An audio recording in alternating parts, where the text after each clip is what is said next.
Ticket কোথায় পাওয়া যাবে? কিবা মিছিল আসবে কিনা? ফাহমিদুল ইসলাম খেলবে তো? এত প্রশ্ন উত্তরের সন্ধানে ঘুরছে সবাই। শেষ কবে যে বাংলাদেশের ফুটবল নিয়ে এতটা উত্তেজনা ছিল সেটা মনেই পড়ছে না। আর তাই তো 10 জন সিঙ্গাপুরের বিপক্ষের ম্যাচটি হবে বাংলাদেশের জন্য একটি মাইলস্টোন। সিঙ্গাপুরের বিপক্ষে এশিয়ান কাপের বাছাই পর্বের ম্যাচ। সেই ম্যাচকে ঘিরে গোটা ফুটবল পাড়া ভীষণ সরব।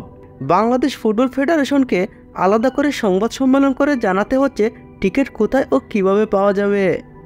বড় বড় প্রতিষ্ঠানগুলো পৃষ্ঠপোষকতার হাত বাড়িয়ে দিতে শুরু করে দিয়েছে। এই একটা ম্যাচের উপর নির্ভর করছে বাংলাদেশের ফুটবলের ভবিষ্যৎ। এর কারণ হলো হামজা চৌধুরী আর সামিদ সোম।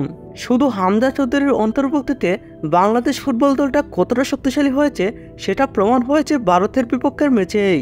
সেই ম্যাচ গোলশূন্য ড্র হলেও মধ্যমাঠে ভারতের দাপট স্তীমিত রেখেছে হামজা চৌধুরী।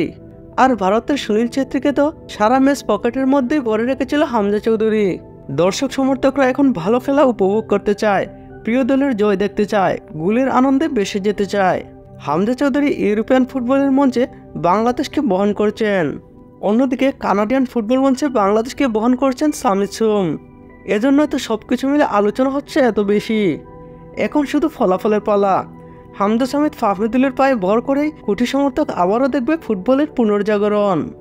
বন্ধুরা, চলেন ফুটবলের পুনর্জাগরণে আমরাও বেসে যাই। আর খেলাধুলা বিষয়ক সব ধরনের আপডেট পেতে আমাদের চ্যানেলটি সাবস্ক্রাইব করবেন। ধন্যবাদ।